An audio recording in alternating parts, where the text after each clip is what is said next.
আর শেহজাদের ভয়ে আসল সত্যিটা ফাঁস করলো শেহজাদের মা ও ফাতেমা। ঋতু শেহজাদের কি হয়, এমন প্রশ্নের উত্তরটা পেয়ে গেল শেহজাদ খান। দুনিয়ার টাকার গোলাম নাটকের দর্শকরা এমনই একটি পর্ব দেখার জন্য অপেক্ষা করছিল, কখন শেহজাদ জানতে পারবে ঋতুর সাথে তার আসলে সম্পর্কটা কি, ঋতু তার কে হয়। কারণ ঋতু বারে বারে তার সামনে আসছে স্বামীর অধিকার ফিরে পেতে, কিন্তু কোনোভাবে স্বামীর অধিকার দিতে পারছে না শেহজাদ খান। তার তো পুরোনো দিনের কোনো কথাই তার মনে নেই, তাই তো ঋতুকে সে চিনতে পারছে না। তবে এরই মাঝে ঋতু প্রমাণ করে দিল শেহজাদ খানের সাথে তার একটা সম্পর্ক রয়েছে। তখন ঋতু সবার সামনে শেহজাদকে বলে, কি আমাকে চিনতে পারছো না? তুমি না আমাকে চেনার ভান করছো, আমি বুঝতে পারছি না তুমি আমার সাথে এমনটা কেন করছো। যে কথা শুনে অবাক হয়ে যায় শেহজাদ। তখনই ঋতু রেগে গিয়ে শেহজাদের শার্টের হাতাটা ছিঁড়ে ফেলে, আর যেটা দেখে অবাক হয়ে যায় শেহজাদ খান।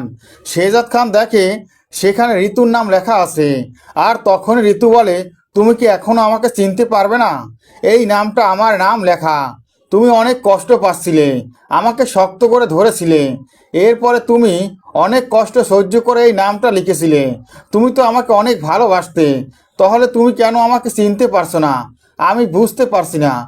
তোমার পরিবারের সবাই এইটা জানে, কিন্তু তুমি যদি আমার কথা বিশ্বাস না করো তাহলে তোমার মাকে গিয়ে সবটা জিজ্ঞেস করো, তাহলে সে আসল সত্যিটা তোমাকে জানাবে।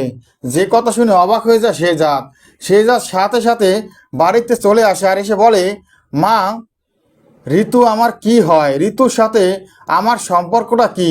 সত্যি করে বলো। কিন্তু শেহজাদের মা কোনো কথা বলতে চায় না।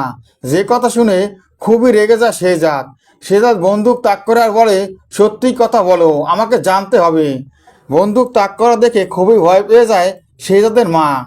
এরপরে শেহজাদের মা শেহজাদকে বলে, আবারে যখন স্মৃতি হারাছিলি তখন ওই ঋতুর সাথে তোর বিবাহ হয়েছিল, ওই ঋতুকেই তুই ভালোবাসতি, ওর সাথে বেশ কিছুদিন সংসার করেছি। এই কথা শুনে অবাক হয়ে যায় শেহজাদ খান। দুনিয়ার টাকার গোলাম নাটকের দর্শকরা এমনই একটি পর্ব দেখতে পাবে।